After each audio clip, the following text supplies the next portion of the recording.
colegios son siempre complejos, ¿no? Bueno, pues yo creo que comenzamos, ¿no? Las primeras... ¿Está abierto ya los de...?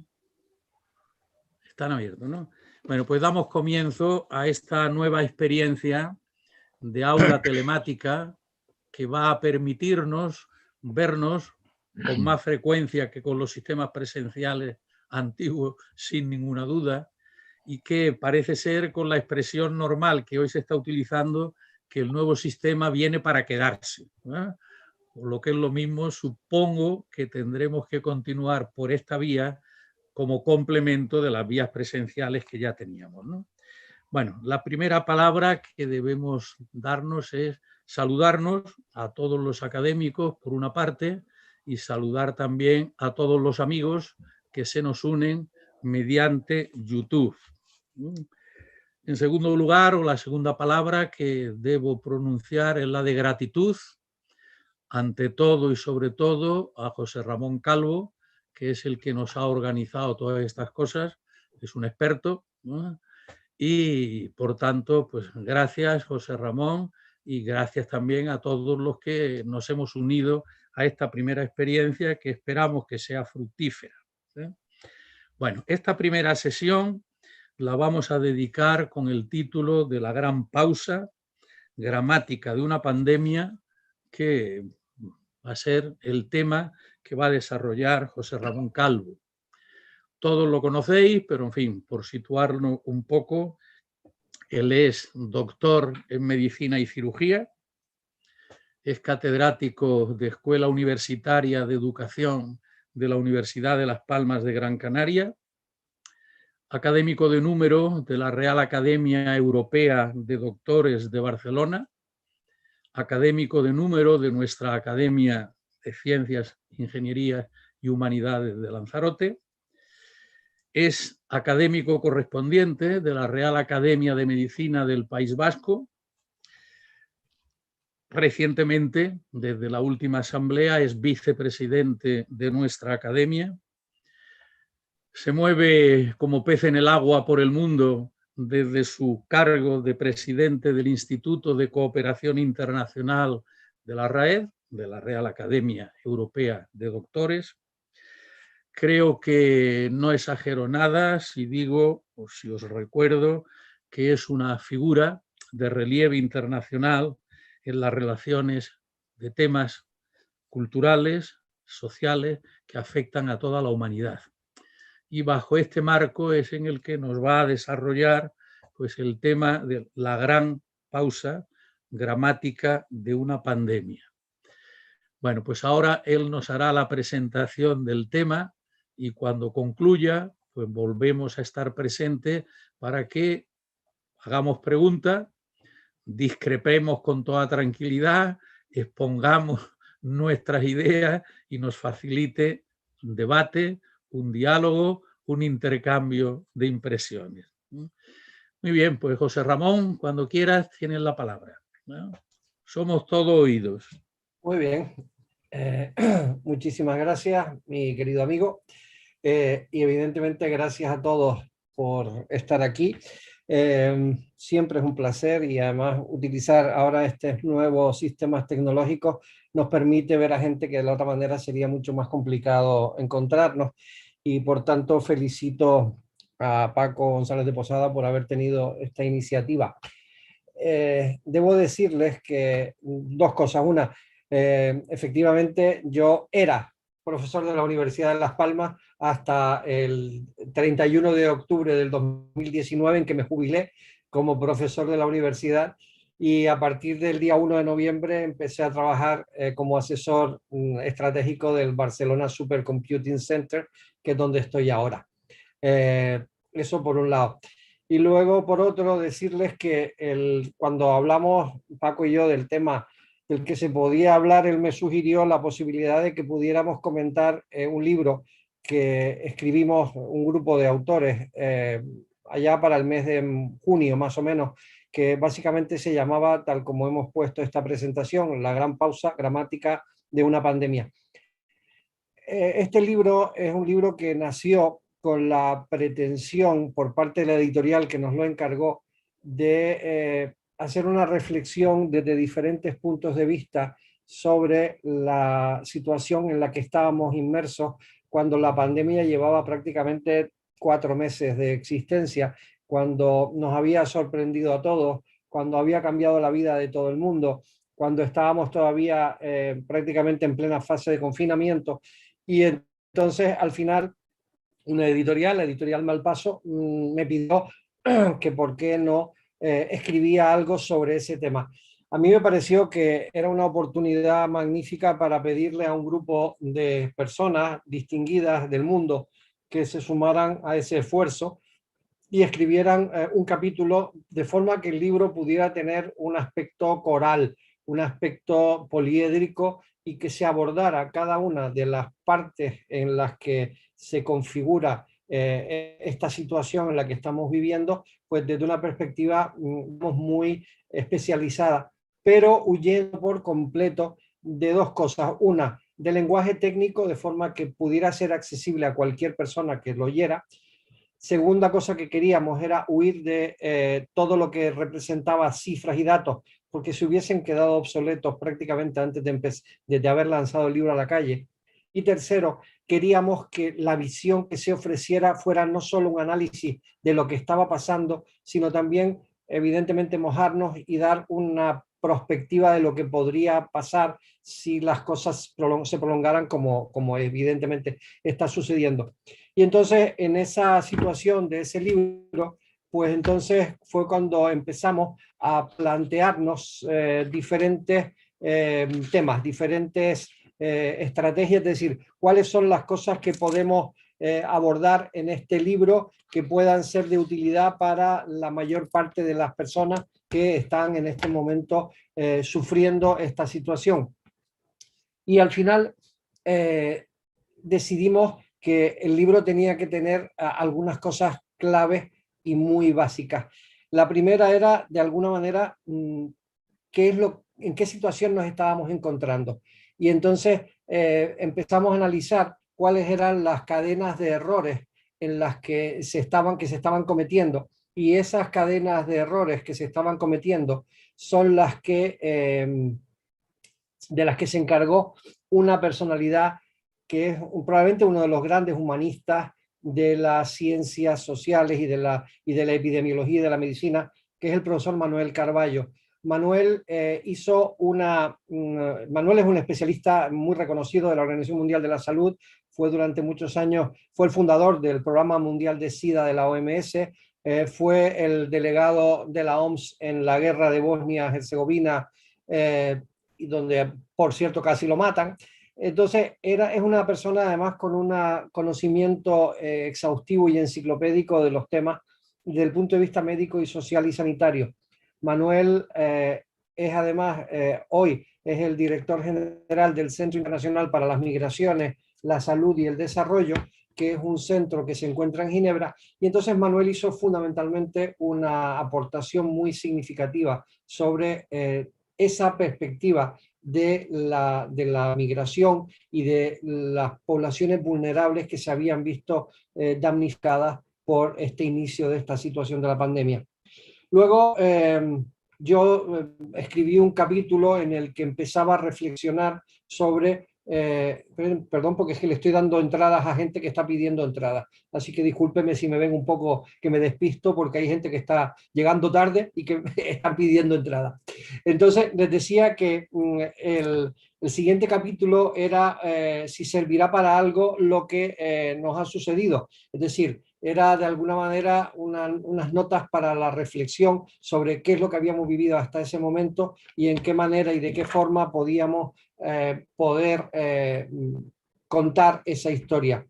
Luego el tercer tema estuvo a cargo de una personalidad muy interesante, que es Rosalía Arteaga. Rosalía fue la expresidenta de Ecuador.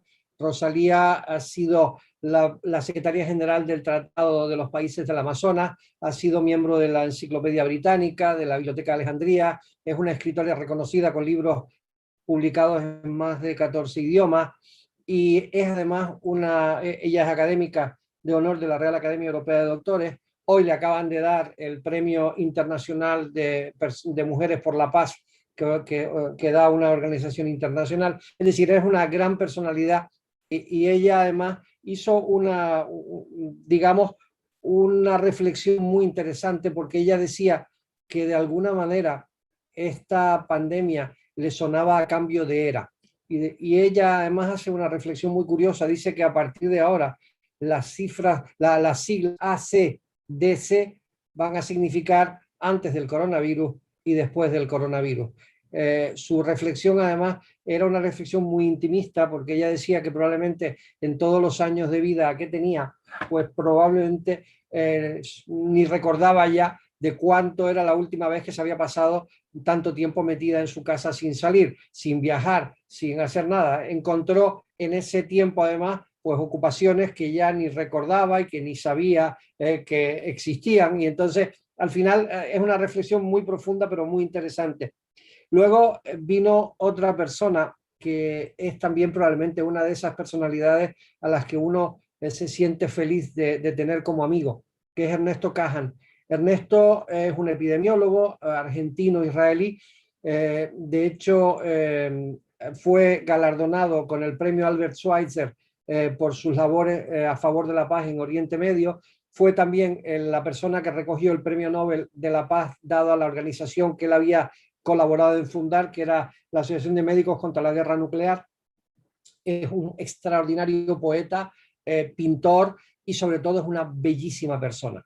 Déjenme decirles que probablemente ha sido una de esas personas que a uno en su alma se le quedan grabados cuando lo conoces y cuando tienes el nivel de relación de amistad que tenemos.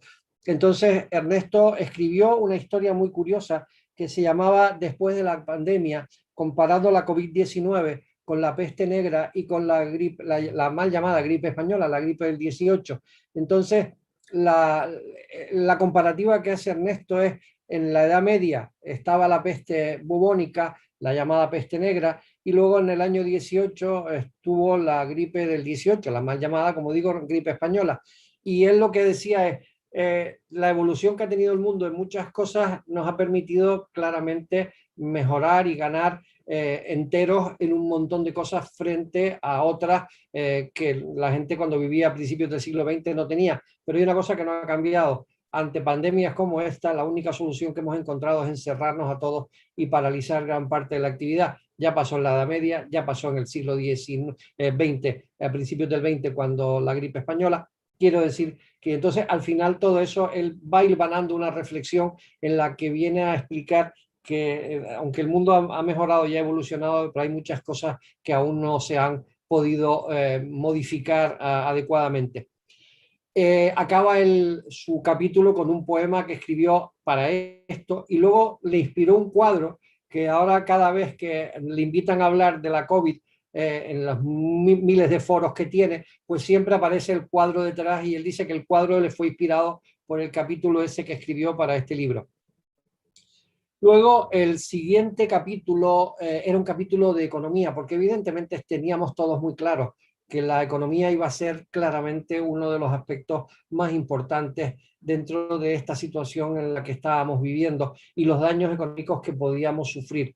Y evidentemente le pedí a un queridísimo amigo, a José María Gay de Liébana, al que creo que muchos de ustedes conocen, al menos de nombre. José María es uno de los grandes economistas españoles, es uno de los divulgadores de la economía mejores que yo conozco, y hizo un magnífico capítulo. De hecho, José María tiene siempre 1000 ocupaciones y él, le dije, mira, haz 12, 15 páginas más o menos para... bueno, al final escribió casi 40. Porque el hombre la verdad es que se animó y nos hizo además básicamente un análisis sobre la vulnerabilidad económica y cómo estaban y cómo iban a quedar las finanzas públicas. De hecho, yo me volví a leer el capítulo hace poco y la verdad es que todo lo que dijo en el mes de junio prácticamente se ha cumplido y sigue cumpliéndose. Luego tuvimos a otra persona extraordinaria, que es Teresa Freixas. Teresa es catedrática Jean Monnet de constitucionalismo, es una de las grandes expertas en constitucionalismo europeo, y a ella le pedí que hablara la Europa que nos queda tras la COVID. Es decir, de alguna manera, qué lecciones podía sacar Europa para después de la crisis. Y hizo una reflexión muy interesante, que total y absolutamente actual ahora mismo, porque ella ya decía, si no tuviéramos Europa, lo mal que estaríamos y lo mal que lo pasaríamos. Y gracias a formar parte de un club como es la Unión Europea, pues de alguna manera podíamos tirar de esa situación global en la que estábamos y podíamos de alguna manera tener esas opciones y esas alternativas que si no, no las tendríamos. Luego, el siguiente capítulo ya fue más dirigido al mundo empresarial. Las empresas también claramente se ven afectadas y se ven dañadas por esta situación. Y entonces, en principio, uno de los temas más importantes que queríamos saber era qué reflexiones se harían las empresas después de esta crisis en la que estábamos. Es decir, en todo lo que era la dirección de personas, el networking, y de eso se encargó Cecilia Quindelán, que profesora de la Universidad de Barcelona, profesora de la Escuela Internacional Ubiquo Global Business School de Miami y experta reconocida en la materia del networking, acaba de ser nombrada académica correspondiente a la Real Academia Europea de Doctores, y ella hizo además ese esquema interesante de la reflexión qué pasaría con las empresas a partir de un momento en el que empieza el teletrabajo, cambian las situaciones, cambia toda esta dimensión en la que las empresas no estaban acostumbradas y al final terminamos o termina siendo pues una valoración de lo que podía ser, que de hecho está siendo tal como se planteó en aquel momento.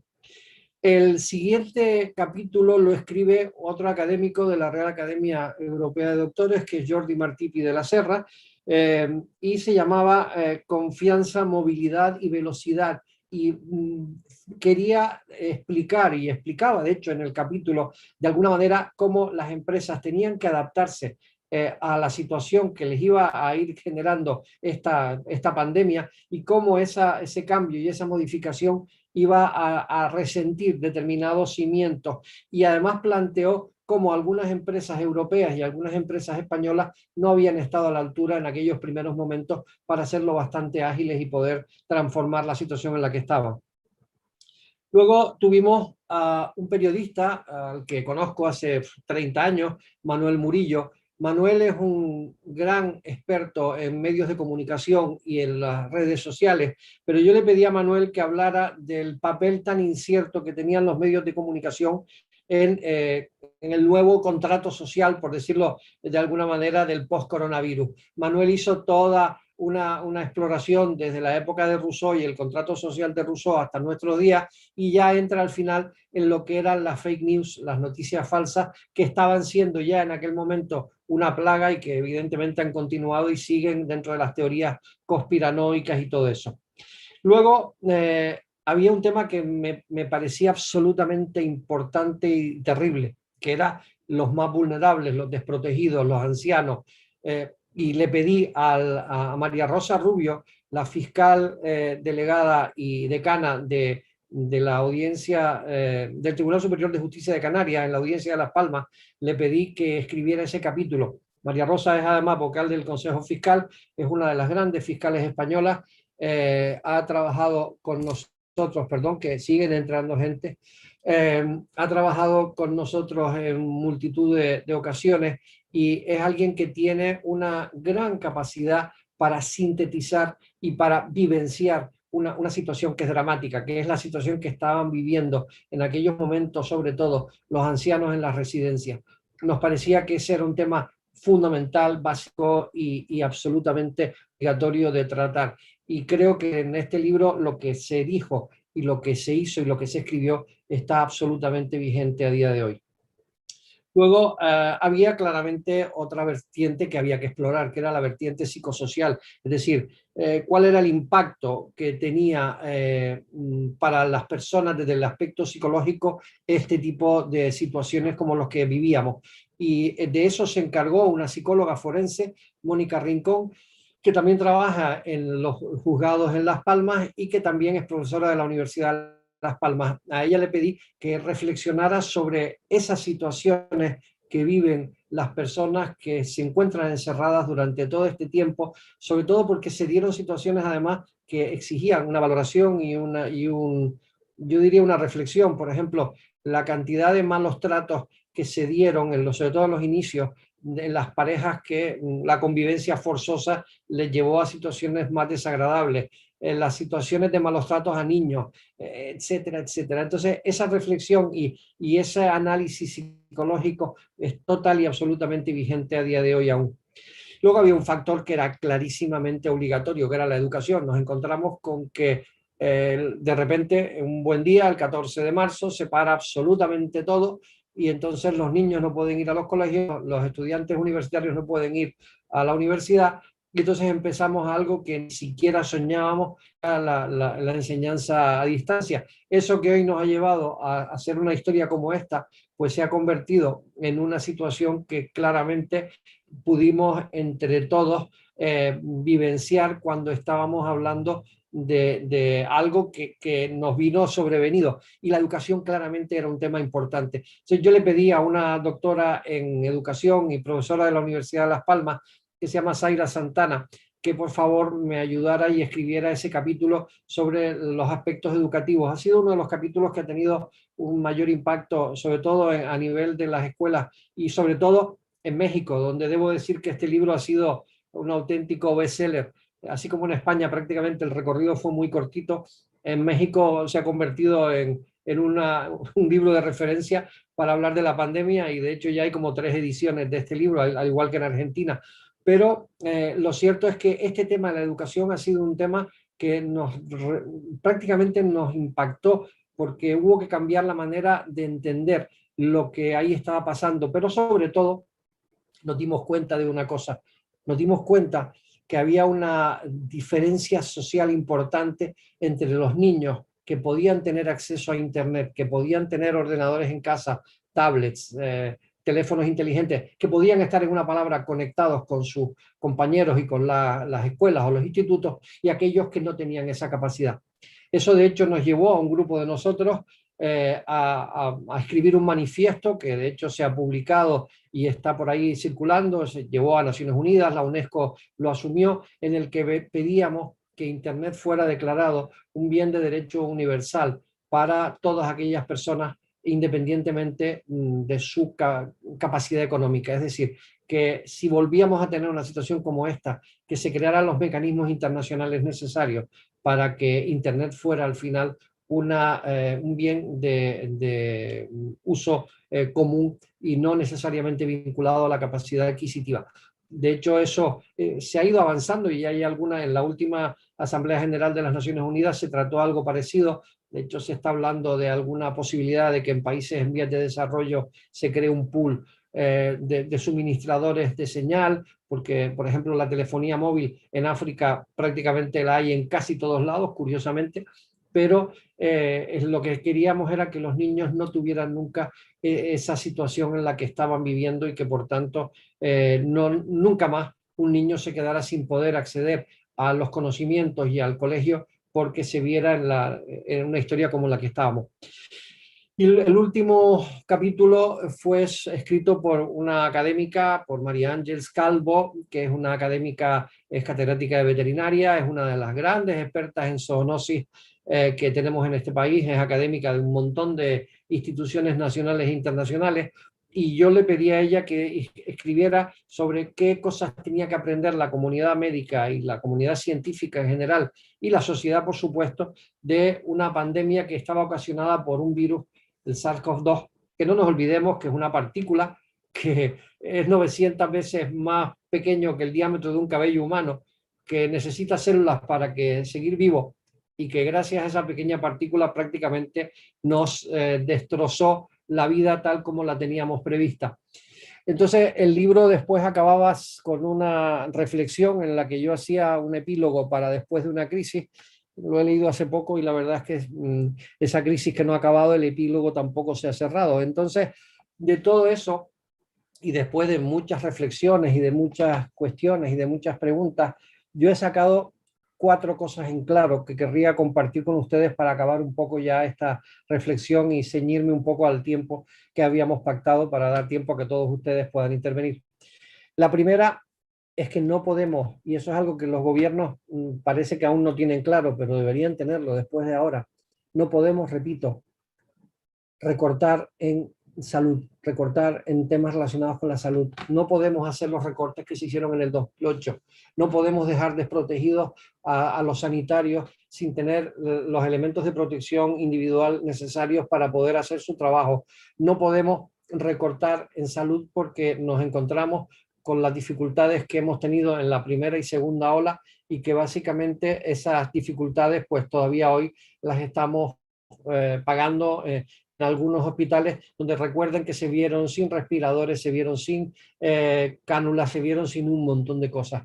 Yo creo que ese es un tema absolutamente importante considerar y por tanto esa es una de las conclusiones que digamos se afloran de ese libro. El segundo tema es que tampoco podemos recortar nada en educación. Es otro tema donde cualquier recorte lo van a terminar pagando los más débiles, cualquier recorte lo van a terminar pagando las personas más desfavorecidas y por tanto es imprescindible que los gobiernos apuesten por dotar de medios técnicos y de medios humanos para que los niños que si nos volvemos a ver en una situación como esta, que por supuesto los maestros sepan cómo actuar y no les coja a marcha martillo como fue ahora, que sepan y que tengan las herramientas necesarias, los niños tengan acceso sin ningún tipo de distinción de clase social ni de capacidad económica a los medios necesarios para seguir su aprendizaje y evidentemente seguir avanzando en esa línea.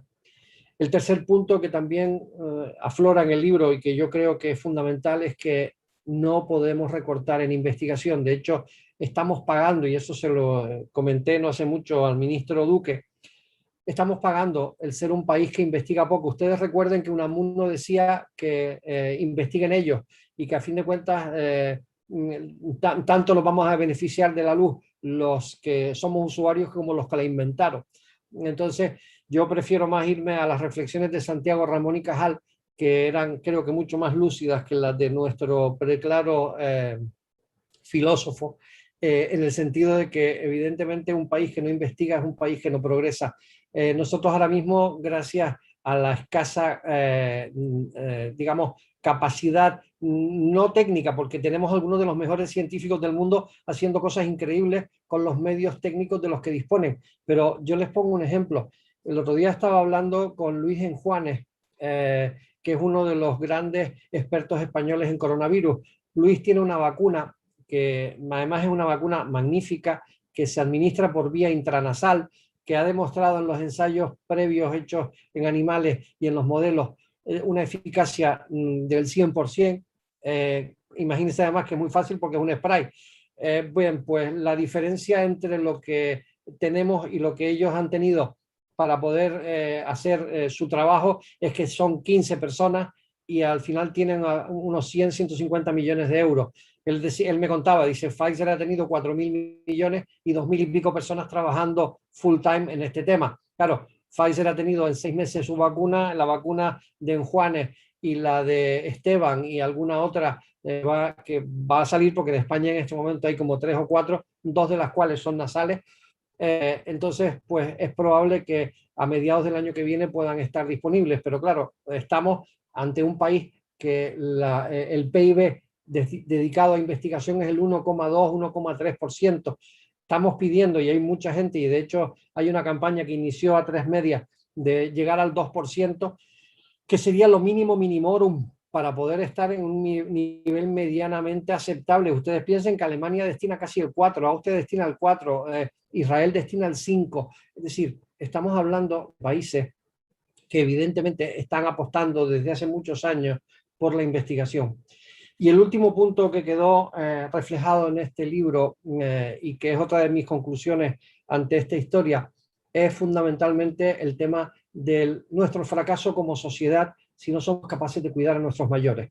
Es decir, yo honestamente creo que si nosotros como sociedad volvemos a tener que decidir o elegir si este se salva y este no, porque no tengo capacidad para atenderlos a todos, y el que no se salva es la persona mayor, porque es la que tiene menos tiempo potencial de vida, estamos ante un fracaso. El hecho de que los ancianos que hayan muerto en las residencias lo hayan hecho solos, el hecho de que no tuviéramos la manera de proteger a esa población vulnerable es algo que creo honestamente que es una lección de ética y de moral que todos deberíamos sacar, al menos para tener fundamentalmente el concepto de que si vuelve a pasar algo de esto y algunos de los presentes lo volvemos a vivir, pues que evidentemente las cosas no sean como han sido y que obviamente lo que deseamos a partir de ahora es que esta situación en la que estamos, en la que hay luz al final del túnel, porque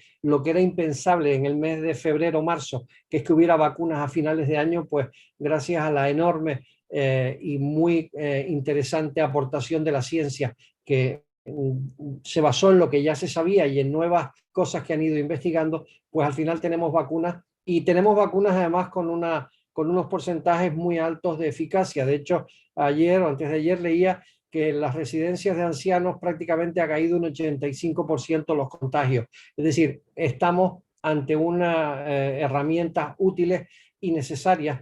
Y yo creo que lo único que falta ahora es que toda la logística que se prometió para conseguir que el 70% de la población estuviera vacunada en el mes de agosto, que se cumpla, cosa que me sorprendería mucho que fuera así, porque los datos de vacunación a día de hoy son pocos. Hoy dicen que van a llegar una cantidad importante de dosis nuevas de vacunas en este próximo mes, a ver si es verdad y a ver si empiezan a vacunar como en otros lugares 24 horas al día, 7 días a la semana, porque evidentemente mientras no tengamos esos niveles va a ser complicado el poder respirar con tranquilidad y volver a hacer lo que hacíamos antes, entre otras cosas, reunirnos en la preciosa tierra de Lanzarote y darnos los abrazos que nos encantaría volver a darnos a todos y que espero que sea pronto cuando lo hagamos. Así que con esto yo acabo esta breve síntesis de este libro y obviamente quedo a disposición para que podamos ahora dialogar entre todos sobre ese tema. Paco, tienes que encender el micrófono. Muy bien, pues muchas gracias, José Ramón. Creo que nos hemos sentido en Lanzarote, no porque tú lo hayas pronunciado, sino por el fondo que has puesto. Yo también he puesto otro fondo lanzaroteño para que nos estemos reuniendo formalmente, o por lo menos metafóricamente, desde Lanzarote. Bueno, pues ahora toca el que desea hablar. El que Manuel desea hablar, Medina, pues, por quería favor, hablar. hace una indicación y le damos la palabra. Manuel Medina quería hablar. Manuel Medina, Y Manolo, tiene, dale al micro para que te tienes el oiga. micro, Manolo, tienes el micro desconectado. Tienes el micro desconectado, dale al micro.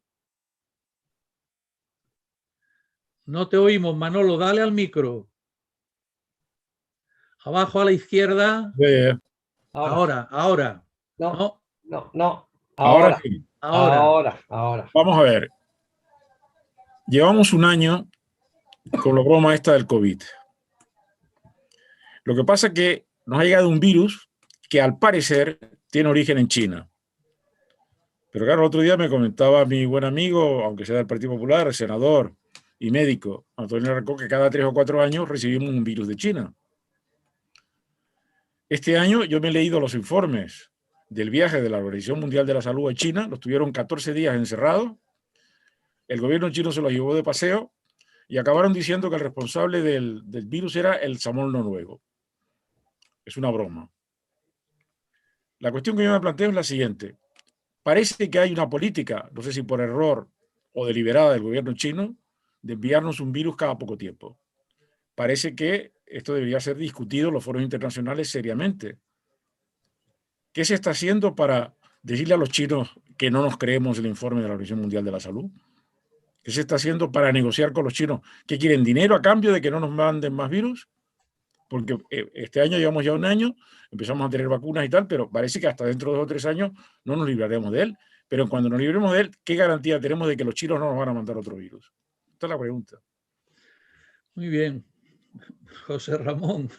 Bueno, yo ahí no tengo mucha respuesta que dar al respecto porque, vamos a ver, lo que sí sé, porque es lo que me han contado las personas que han estado trabajando en estos temas, es que lo que queda fuera de cualquier duda es que el virus viene de un murciélago porque los murciélagos son los reservorios naturales de los coronavirus. De hecho, se ha sabido hace muchos años, hay muchísimos coronavirus.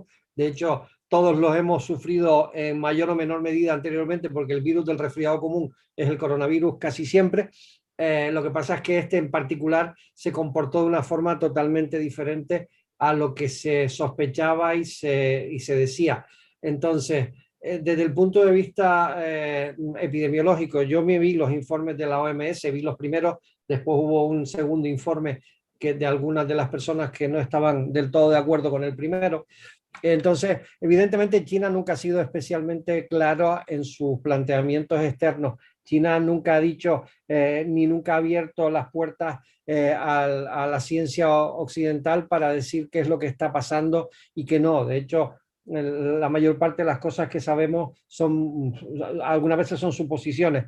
Entonces, evidentemente, yo creo que parte de la historia de la que tenemos que basarnos, y al menos me pasa siempre, es el tema de los datos. Es decir, yo solo me baso en datos porque es lo único en lo que me puedo basar. Es decir, yo no puedo basarme en suposiciones, en elucubraciones, porque me baso en aquello que conozco fehacientemente, que de hecho puede tener una explicación racional y sobre todo dada por personas e instituciones que me merecen confianza. Entonces, la pregunta que hacía Manuel al respecto, no tengo respuesta, claro. Evidentemente, probablemente él estará más cerca que yo de los núcleos de poder para poder preguntarle eso al respecto. Yo la verdad es que no tengo otra respuesta que darle.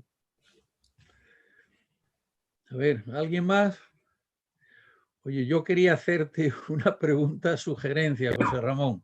Nos Sí. has estado hablando de un libro, ¿no? Sí. Yo te agradecería que nos mandaras las referencias del libro, ¿no? Y si es posible el acceso por internet y digamos ya mismo, ¿no? Si lo tenéis digitalizado, ¿no? No, bueno, el libro lo tiene, el libro lo tiene la editorial, es decir, nosotros, de hecho, yo tengo 3 ejemplares, ahora tengo 1 de ejemplares del libro, que fue lo que nos dieron. El libro se puede comprar por Amazon o se puede comprar en papel. De hecho, la mayor parte de las ventas del libro que se hicieron, sobre todo en México, fueron online, se compró por Amazon. Pero yo, por ejemplo, no tengo acceso a esa parte digitalizada del libro. El libro ya después salió en papel y entonces ahí ellos retiraron ese formato. Pero normalmente el que quiera y le apetezca está en Amazon y está en las librerías si se encargan. De hecho, yo he comprado hace un mes, compré 2 libros para regalar y lo que hice fue pedirlos a Amazon, me los mandaron a casa y después yo los reenvié a las 2 personas a las que se los quería regalar. Entonces, yo diría que si alguien le apetece y quiere tener ese libro, pues la forma más fácil es esa, o bien ir a una librería y solicitarlo. Lo normal es que no lo tengan, porque la verdad es que el sistema de distribución de la editorial fue bastante malo, pero se puede encargar sin ningún problema y a los pocos días se tiene, porque de hecho es lo que yo hice. Yo lo pedí por Amazon y lo tuve en 24 horas, pero quien prefiera hacerlo en una librería, pues es la forma más fácil de hacerla, ¿no? Bueno, haz propaganda de todas maneras, José Ramón, por medio, como tienes las direcciones de todos, Sí. mandas las Yo mando la claves del libro. referencia. Yo, mira, como la que tiene absolutamente el control es Dominga, que es la que conoce a toda la historia, yo se lo envío a Dominga y seguramente será mucho más eficaz el medio Dominga que cualquier otro que yo utilice. Así que, Dominga, si no te importa, yo te mando esa referencia en un ratito y después pues ya el que quiera pues ya sabe, encantado la vida. A ver, Felipe Bermúdez ha pedido la palabra. Dale al micrófono, Felipe. Abre eso. Está abierto ya, parece. Sí. Sí. Hola, bueno, un saludo desde Fuerteventura, desde Tiscamanita. A ver, me parece muy interesante el planteamiento, el libro, en fin, y la exposición que has hecho magistral, ¿no?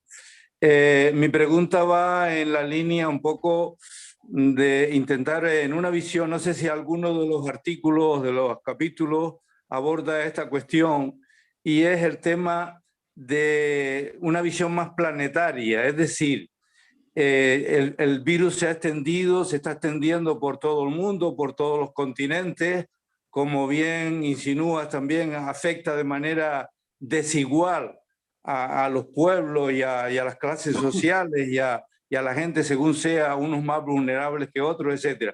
Pero mi pregunta es, ¿cómo, o sea, si el libro aborda de alguna manera este problema, que no es solo Europa, cómo Europa se ha unido, en fin, Europa y el mundo, diríamos, el mundo rico, ¿no? Estados Unidos, Europa, China por su cuenta lo ha resuelto a su manera, pero ¿qué pasa con los países de África, América Latina, todos los que no van a poder llegar a la vacuna ni dentro de 3 o 4 años? Es decir, ¿por qué no? O sea, si hay posibilidad o si lo han planteado ustedes en el libro, de algún tipo de planteamiento más solidario, donde no solo cada gobierno europeo ponga dinero para que los europeos se vacunen. Yo, por ejemplo, estoy vacunado, me vacuné antes de ayer, por edad y tal, me tocó, en Fuerteventura vamos un poquillo avanzados, ¿no? Pero, ¿por qué cuando me vacunaba preguntaba, ¿y cómo se va a vacunar la gente de los países de África y de América del Sur y del sudeste asiático? Pregunto si no lo han planteado en el libro, o al menos tu opinión sobre ese tema, ¿no? Gracias, Felipe. Vamos a ver, el libro salió y de hecho planteamos en uno de los capítulos, Manuel Carro concretamente, al hablar del tema de poblaciones vulnerables y refugiados, él lo mencionó y habló de eso. Pero después como tal como le estás planteando directamente no, pero es una de las preocupaciones que claramente están surgiendo en todos estos foros en donde estamos participando para hablar de este tema. Es decir, claramente estamos viendo que los países africanos en Hispanoamérica en general se está pudiendo empezar a vacunar, sobre todo porque ellos han recurrido a la vacuna rusa y a la vacuna china, la Sputnik, que es la rusa, y la china, que la china además se hizo en Brasil, digamos en colaboración con el Instituto Butantan de Brasil, y entonces han empezado. Lo que pasa es que en Brasil tienen a un loco playa por presidente y entonces es muy complicado hacer nada. De hecho, hoy estaba leyendo noticias de Brasil y claro, Brasil está a punto de colapsar sus hospitales, es decir, hay UBI que ya no tienen capacidad de atender pacientes y están en ambulancias en la puerta con UBIs móviles porque ya no pueden alojar más. O sea, Brasil está en un punto de colapso. De hecho, hoy el director general de la OMS ha dicho que probablemente el país del mundo que más le preocupa es Brasil porque están haciendo lo contrario de lo que se supone que deberían hacer, y es el 5º país del mundo en población. Es decir, por tanto, obviamente estamos hablando de un monstruo y está en manos de un loco, con lo cual es complicado. En otros países de América se está vacunando lentamente. Hay vacunas, de hecho hay algunas organizaciones como hay una organización internacional creada por varias fundaciones, la Fundación Wellcome, la Fundación Gates y otras, que lo que han hecho ha sido un pool de vacunas que se están cediendo a países en vías de desarrollo. África, por ejemplo, solo había un país que había empezado a vacunar y era mínimo. Eso es un tema que yo creo que es básico y fundamental. De hecho, nosotros no estaremos tranquilos porque el mundo es global, las fronteras son permeables y no estaremos tranquilos hasta que un 80-90% de la población mundial lo esté. Pasó con la viruela, es decir, ¿cómo se erradicó la viruela? Se erradicó cuando se consiguió que la mayor parte, casi el 99% de la población mundial estuviera vacunada. La polio está prácticamente erradicada, solo quedan 3 focos de polio en el mundo. De hecho, gracias a los Rotarios y a Coca-Cola, que fue el sistema de distribución, porque Coca-Cola llega a casi cualquier lugar de la Tierra, pues gracias a los distribuidores de Coca-Cola y a los Rotarios se consiguió que muchos lugares tuvieran vacunas de la polio. Hoy quedan algún caso de polio en Somalia, queda algo en Afganistán y queda algo en Pakistán, y sobre todo muy vinculado a problemas relacionados con la cultura local y con el terrorismo, que han asesinado a unos cuantos de los vacunadores. Entonces, es decir, esas cosas sabemos cómo se pueden hacer y cómo se pueden erradicar. Evidentemente tendremos coronavirus para rato. Lo que pasa es que a medida que haya más gente vacunada, cada vez será menor el número de posibles contagiadores, con lo cual obviamente esa será una buena manera de conseguir que este tipo de situaciones vayan evolucionando y vayan mejorando, ¿no? Roque, abre el micrófono. Sí, ya. Don Roque. Bueno, me alegro mucho de verte de nuevo, José Ramón, aunque sea. Lo mismo te digo, querido. Ya todos, ¿no? Quería hacerte algunos comentarios respecto a las conclusiones que has sacado tú de este libro, ¿verdad? Que me gustaría leer, por cierto. Hablaste de, como primer punto, recorte en la salud, ¿no? Efectivamente, es quizás una cosa que hemos pegado un poco de recortes, pero también hay que decir que es muy difícil enfrentar una epidemia, o sea, prepararse por una epidemia y sobre todo cuando es algo desconocido. Es muy difícil, ¿eh? Es como prepararse con todas las armas para una guerra que no sabe cómo va a ser, ¿no? El coste sería también enorme, hay que liberar un poco, creo yo, ahí en la cuestión, ¿no? El segundo punto, hablas de recortar en educación, los recortes en educación, efectivamente, ¿no? Pero aquí quería hacer una observación. Si yo entendí que tú lo que sugieres es un poco incrementar la educación online, ¿no? Que todo el mundo tenga acceso a ella, y eso es positivo, pero también tiene muchos riesgos, ¿eh? Una tendencia a una formación 100% online sería un fracaso de la educación, ¿no? En todos los aspectos que no se pueden trasladar a través de Internet, ¿no? El tercer punto que comentaste también es los recortes en I+D, que claro, España es una cosa, en fin, así nos va, ¿no? Pero sí me gustaría hacer una observación aquí. En España se gasta, creo yo, el dinero que se gasta en I+D, que es poquísimo, tú lo dijiste, con 1,5% del PIB, casi todo es investigación básica. Yo creo que la investigación que se ha hecho sobre el coronavirus es una investigación aplicada, entiendo yo, más bien, ¿no? En cualquier caso, me gustaría señalar que lo que realmente creo que España necesita también es más dinero en investigación aplicada, ¿no? Que es la que resuelve los problemas directos, ¿no? Y el último punto que también comentaste es el tema efectivamente del abandono de los mayores, que ha sido algo realmente increíble, ¿no? Increíble, pero quisiera hacer una reflexión al respecto. Desgraciadamente me da la impresión, José Ramón y todos, que los tiros van por ahí, ¿no? Es decir, nos estamos aproximando a toda velocidad al mundo feliz, ¿no? Desgraciadamente, ¿no? Pero en fin, espero que seamos capaces de rectificar. Bueno, dicho eso, me gustaría también hacerte una pregunta y luego algunas observaciones. Se ha hecho toda la lucha contra esta epidemia se ha basado en la vacuna. Y mi pregunta es, ¿y por qué no se ha hecho el mismo esfuerzo en la medicina que cure? Porque yo tengo un ejemplo en casa, desgraciadamente, ¿no? De un virus de hepatitis C y ha sido sorprendente, ¿no? O sea, la hepatitis C se ha curado en 2 meses. En 2 meses ha desaparecido, un familiar mío, todos los rastros del virus de la hepatitis C.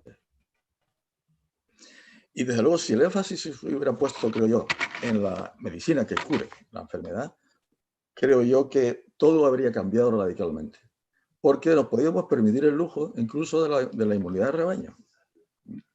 La muerte hubiera sido prácticamente ninguna quizás, o muy baja, y creo que hubiera sido mucho más eficaz. Quiero decir con esto que de cara al futuro a mí me parece que hay que poner al menos el mismo énfasis en atacar la enfermedad una vez producida, y no solo en impedir que se produzca eventualmente, ¿no? Bueno, no sé qué te parece, contéstame a esto porque luego te voy a hacer un par de comentarios más.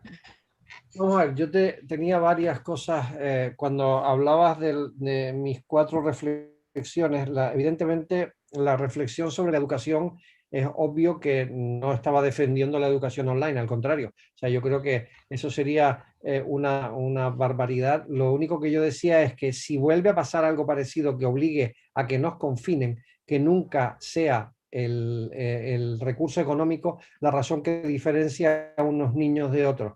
Esa es la única historia que yo quería decir sobre eso. Con respecto al tema de los tratamientos, vamos a ver.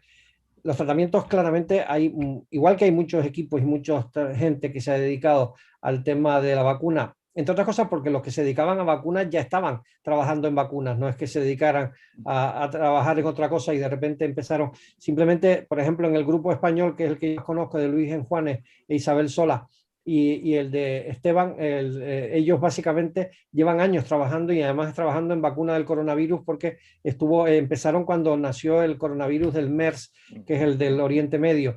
Ellos empezaron a trabajar ahí en vacunas. Lo que pasa es que, bueno, evidentemente, lo que dije antes, las condiciones económicas son las que son y de hecho se están quedando a veces hasta sin personas de las que están trabajando porque los contratos son precarios, ganan 800 euros al mes y entonces, adiós amigos. Entonces, con lo cual, obviamente, ante esas condiciones es muy complicado, pero sí que está trabajando y sí que se ha trabajado en el tema del tratamiento contra el coronavirus. De hecho, probablemente el que yo conozco más avanzado es y además no era directamente dedicado al coronavirus, pero ha tenido un resultado importante y aparentemente muy esperanzador, es el tratamiento que se aplica, el de Farmamar, el Aplicidin, que es sacado una alga y que ahí ellos han conseguido sacar, se usaba fundamentalmente para tumores, pero han conseguido inhibir de una manera significativa los contagios una vez que la persona se había infectado de coronavirus.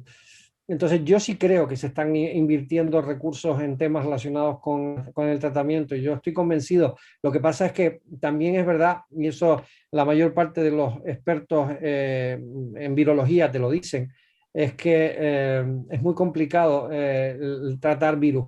Es decir, tratar un virus no se trata con un antibiótico. No, o sea, no hemos conseguido un antiviral que sea tan bueno, ni tan eficaz, ni tan espléndido como como los que se consiguieron cuando tuvimos antibióticos. Entonces, yo creo que a día de hoy conseguir un antiviral que sea tan eficaz como lo fueron en su momento los antibióticos para la tuberculosis o para la sepsis que la penicilina salvó, pues yo creo que eso todavía estamos lejos, sobre todo porque la forma de actuar de los virus es muy distinta. En cualquier caso, yo sí creo que el esfuerzo que se está haciendo en general en la ciencia médica para buscar tratamientos va en paralelo. Lo que pasa es que probablemente es más vistoso y es más novedoso desde el punto de vista de la gente de la calle, los tratamientos, la vacuna. Pero también te digo que gran parte de la gente que se está salvando en las unidades de cuidados intensivos se están salvando gracias no a vacunas, sino a tratamientos médicos que se han podido ir implementando y que poco a poco van mejorando la supervivencia de la gente que están en las unidades de cuidados intensivos. Sí, digo esto porque efectivamente lo que acabas de decir tú para mí es importante. Realmente el porcentaje de población infestada es relativamente bajo, muy bajo. Y por tanto, una vacunación masiva significa una inversión masiva. Mientras que una curación sobre solo los enfermos significa una inversión mucho más baja, ¿no? Eso. Entonces, para terminar, voy a comentarles una cosa un poco doméstica, digamos, ¿no? Al principio de la crisis, no sé, fue en marzo, abril, publiqué un artículo en el periódico La Provincia, no sé si alguno de ustedes lo leyó, ¿no?, sobre este tema, ¿no? Y una de las cosas que comentaba era que una de las cuestiones que nuestra sociedad actual, sobre todo desarrollada y rica, tiene, es que no somos capaces de asumir ningún tipo de riesgo. Y no asumir ningún tipo de riesgo es un peligro. Es curioso que uno va a coger un avión con el aeropuerto, ese día se estrella un avión en la pista que vas a subirte al avión, el avión se aparta, los muertos se apartan y tú coges el siguiente vuelo, ¿no? Es decir, un pánico excesivo y una incapacidad de asumir el más mínimo riesgo paraliza a una sociedad. Es un tema que creo que había que reflexionar, ¿no? Y sobre todo cuando estamos hablando de una epidemia que mortalmente es realmente bastante leve, ¿no? Creo que el nivel de mortandad anda por 0,02% o algo así. No sé qué puede ocurrir el día que la epidemia sea el 1 o el 2 o el 3%, la muerte, ¿no? Pero en fin, hay otra cuestión que para terminar que comento porque era el objeto de ese artículo, ¿no? Y era el tema de cómo controlar esta extensión, que yo creo que donde lo han hecho bien es en Corea, en Japón, ¿verdad?, en Taiwán. Bueno, han controlado un seguimiento exhaustivo de los infectados, ¿no?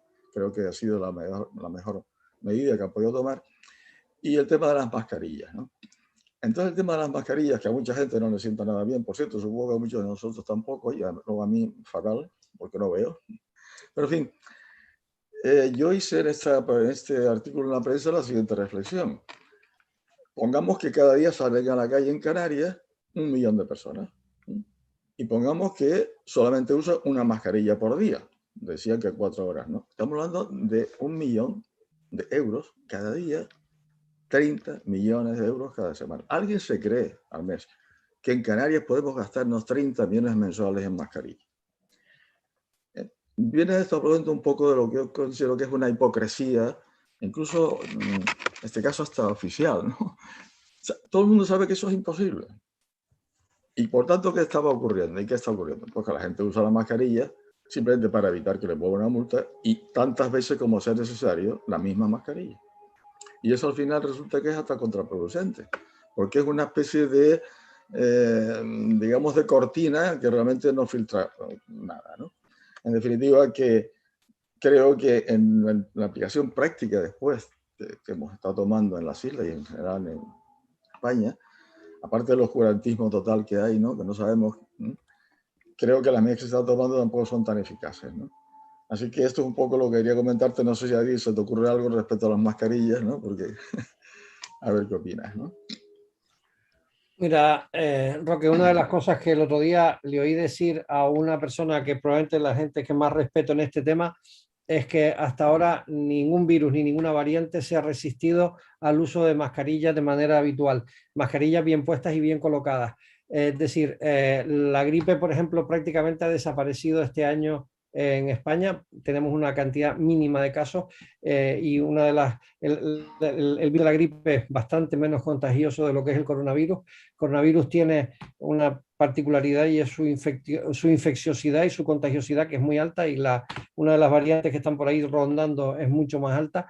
A mí una de las televisiones que me entrevistó de Hispanoamérica hace algunos meses me preguntaban que qué diferencia había con la gripe, y yo le dije que yo de gripe, en los años que trabajé como médico, nunca había visto morir a nadie, y de coronavirus ya he visto a 6, en aquel momento eran 6, ahora son 8 personas, con lo cual evidentemente yo creo que es un tema para tomárselo lo bastante en serio como para al menos tomar una medida de salud pública, que creo además que es relativamente fácil. Es decir, evidentemente sería preferible no usar mascarillas para andar por la calle, pero si todo lo que tengo que hacer para protegerme y proteger a otros es usar mascarillas, bienvenida sea, y no me importa. Además, yo uso hasta 2, o sea que ninguna dificultad al respecto. Pero bueno, eso es un tema que, como otros tantos, podía ser objeto de discusión, y además creo que hay más gente que queriendo preguntar. Así que bueno, vamos, el presidente que nos diga cómo funciona esto. Bueno, Muy bien. son Gracias, las 7. gracias, José Manuel, gracias. Son las De 7 nada, hora ¿no? canaria, la 8 peninsular, ¿no? No sé si hay alguna otra pregunta. Juan Antonio Jesús Carrasco. tenía una pregunta. Jesús Martínez Frías tenía una pregunta, creo. Espera. Juan Antonio Carrasco y después Jesús. Juan Antonio, tienes que abrir el micro. Sí, ya lo Tienes que tengo abrir abierto. el micro. Ahora. Sí, lo tengo abierto. Bueno, en primer lugar, felicitaros a los dos, a ti, Francisco, por esta iniciativa tan interesante, porque creo que nos acerca y nos anima a compartir y a seguir avanzando en los objetivos de la academia.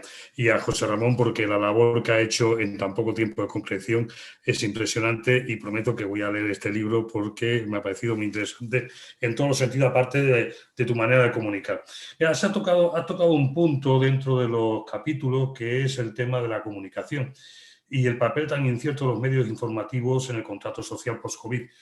Yo he visto a lo largo de esta situación de COVID, eso es lo que se denomina un escenario de zona gris, la gran cantidad de fake news y la gran cantidad de contraposiciones de los medios de comunicación sobre un mismo tema. Y creo que esto, al hilo de lo que también ha comentado Roque, de que la sociedad no está preparada para asumir riesgo, también es verdad que la sociedad se siente continuamente desconcertada por esta cantidad de noticias y por la falta de auténticos expertos que sigan un proceso como la pandemia que estamos sufriendo con una verdad por delante. Es verdad, es cierto que hacer frente a esta verdad es muy doloroso, y yo sé de muchos que hemos tenido pérdida de familiares en estas circunstancias y cómo nos hemos sentido. Pero para mí, una de las cosas que tenía que prepararse esta sociedad siempre, sobre todo en el mundo que vivimos tan global y con tanta velocidad de las comunicaciones, es tener una auténtica estrategia de comunicación hacia los ciudadanos. Y creo que esa estrategia, hoy por hoy, es una estrategia equivocada en todos los sentidos. Totalmente de acuerdo, estoy totalmente de acuerdo contigo, y de hecho creo que el tema de la comunicación es una de las cosas que ha fallado estrepitosamente en muchos sentidos. Es decir, falló desde la perspectiva del gobierno comunicando a los ciudadanos, había altos y bajos, había cambios.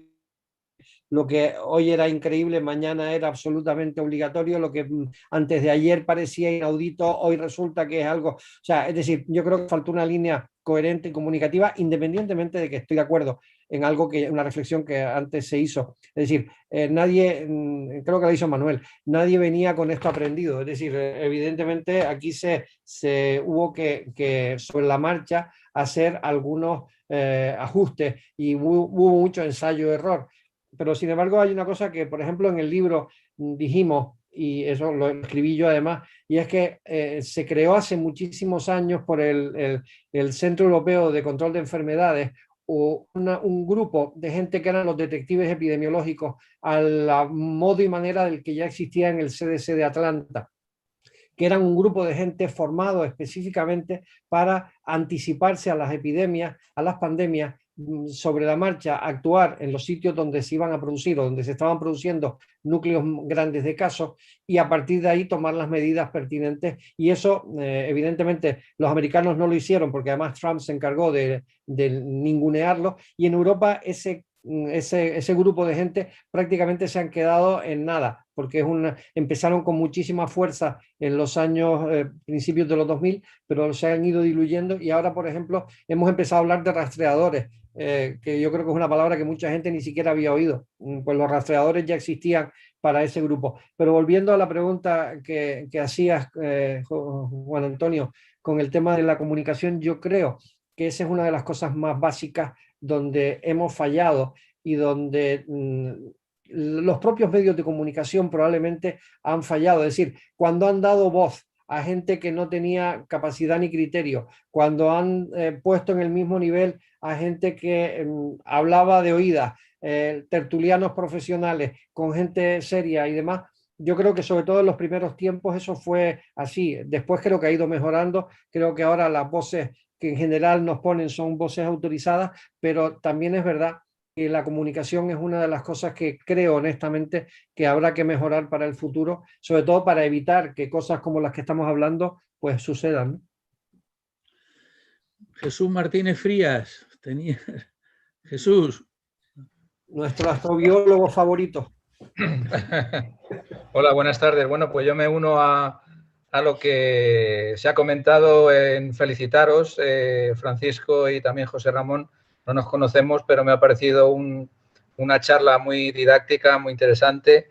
Y a pesar de que no es la típica charla con imágenes, la verdad es que se me ha pasado volando, ¿no? Esa media hora, ¿no? Porque ha estado todo muy bien explicado. Yo solamente quería aportar un dato. Coincido también con lo que se ha comentado y bueno, es una pena que no tengamos tiempo porque se podría hablar del tema de la gestión de la pandemia y cómo se han comunicado las cosas, que también son factores muy importantes, ¿no? Sobre todo cuando se decía al principio que no hacía falta usar mascarillas, luego que sí, luego que no. Entonces, pues había un cierto descontrol entre la población y entre también los propios científicos, porque ha habido incluso artículos en The Lancet criticando el oscurantismo de estas investigaciones. Pero bueno, yo me voy a ir a otro tema planetario, como decía Francisco, y puesto que he oído el tema planetario, quería aportaros una curiosidad que yo no sé si la conocéis, seguramente sí. Os he puesto un link a un artículo que publiqué el año pasado, en junio, y es que, bueno, yo estoy participando ahora en la misión del rover este que acaba de llegar a Marte, la del Perseverance, y quería comentaros que una anécdota, y es que el rover lleva una placa homenaje a todo el personal sanitario, especialmente enfermeros y médicos, enfermeras y médicas o doctoras, por el tema de la pandemia. Y bueno, pues es una curiosidad que por primera vez en una misión a Marte esta pandemia ha sido de tal nivel, o por lo menos se ha considerado de tal nivel, para que haya una representación en un rover que está a más de 200 millones de kilómetros de la Tierra, ¿no? En homenaje a la perseverancia del personal sanitario. Entonces, yo creo que nos da también un cierto nivel del valor que está teniendo esta pandemia a nivel global, ¿no? Nada más que era eso. Muy bien. Yo vi el artículo ese Investigación y Ciencia, y la verdad es que bueno, me alegra infinitamente porque además creo que es muy interesante lo que se ha podido conseguir gracias al avance tecnológico para llegar donde se ha llegado y la manera que se ha hecho con el Perseverance y con la llegada a Marte ha sido magnífico. De todas formas, algún día te contactaré y te contaré algunas cosas que quiero hacer al respecto, así que ya un día hablaremos, Jesús, sobre este tema porque me interesa mucho especialmente esa cuestión en la que estás involucrado. Así que Pues un día te mandaré un correíto y hablamos. encantado. Bueno, tal vez simplemente como otra curiosidad, siempre se habla de que puede haber algo que viene del espacio que puede contaminar la Tierra, ¿no? Ya con el tema de la panspermia, esto es todo un debate abierto también. Y es curioso que lo primero que hay es una nota sobre una contaminación, una pandemia terrestre en Marte, ¿no? Es un dato interesante y curioso, ¿no? Bueno, antes de acabar, Juan Vicente, creo que has pedido la palabra, ¿no? Pulsa. Yo quería plantear una cuestión de tipo político. Me parece que los que más han fallado han sido los políticos, porque han usado el tema de la epidemia en beneficio de su propio estatus o de su propio partido. Y esto se ha reflejado en los medios, que los medios también tienen una cierta afinidad con distintas identidades políticas. Eso era lo único que quería decir. Nada más que me parece que debían de haber dado mucho mejor ejemplo los políticos, porque creo que los ciudadanos lo hemos dado mejor que ellos. ¿Quieres contestar algo, José Ramón? No, estoy de acuerdo. Es que bueno, yo pues creo entonces que yo creo que podemos dar por cerrada esta primera sesión del aula telemática. Saludar a Domingo Díaz, a Enrique de Ferra, a Manuel Martín Arroyo y a Antonio Burgos, a los que no pudimos saludarlos. Parece que Antonio quieres hablar, ¿no? Bueno, presidente, primero que nada, porque llegué con retraso, una satisfacción obvia de que gracias a su impulso tenemos esta herramienta, este instrumento, que hoy por hoy puede ser una ocasión de tanta reflexión para hacer viable incluso la cercanía entre los miembros de la academia. Eso por un lado. Y después por otro, bueno, prácticamente los que están ahí no me conocen de nada. Yo soy profesor titular de Medicina Preventiva y Salud Pública en la Universidad de La Laguna y evidentemente me interesaba muchísimo el tema de la intervención de don José Ramón Calvo y solamente me permito decirle que conozco su libro, me lo he leído y francamente le felicito por dos cuestiones. Primero, que ya para ser coordinador de un equipo interdisciplinario para abordar una temática como los contenidos del libro, el coordinador está claro que es el impulsor. Pero si es que además es el editor, bueno, pues yo, ¿qué le puedo decir? Y lo digo de corazón, yo no me gusta hablar por adular y evidentemente no me he atrevido a intervenir porque he llegado con retraso, pero quería dejar testimonio del estímulo que debe tener nuestro presidente para que esta primera experiencia salga adelante. Y solamente eso, y me encuentro muy satisfecho de haber compartido, aunque fuera muy poco tiempo, con todos los demás. Pues muchas gracias, Antonio. Bueno, toca ya cerrar. Daros las gracias. Creo que el éxito de la técnica con la que nos hemos acompañado, pues se lo debemos al director del aula, a José Ramón Calvo, y gracias a todos por participar. Yo me he quedado francamente satisfecho, creo que hemos intercambiado opiniones, nos hemos conocido mejor, posiblemente, y quizá me quede corto, cada uno de los presentes desconocía directamente por lo menos a la mitad de lo que hemos estado presente, ¿no? Y este sistema nuevo pues va a permitir que tengamos un foro y un foco, un foro de encuentro y un foco de difusión cultural, porque paralelamente a esto que nos ha preparado José Ramón para los académicos, está también abierto para que nos oiga pues todo el que quiera por medio de YouTube directamente. Y aparte, creo, me corrige si no, José Ramón, creo que queda grabado, que esto queda grabado de manera que también puede verse posteriormente. Bueno, nos queda entonces decir que el próximo lunes, 1 del mes próximo, dentro de esta experiencia que pretendemos que sean los primeros lunes de todos los meses, Jesús Martínez Fría, desde Lanzarote, vamos a decirlo así cariñosamente, nos va a transportar a Marte, ¿eh? Contándonos, pues en fin, lo que está sucediendo en el planeta próximo, desde insistiendo, es lo que yo le he pedido, insistiendo también, o que destaque de alguna manera la participación española y dentro de ella, pues la suya.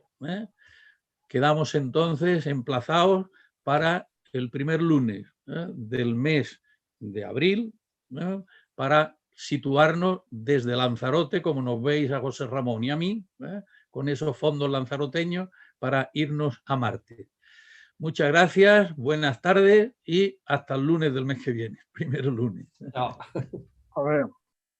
Hasta luego, adiós. Buenas tardes.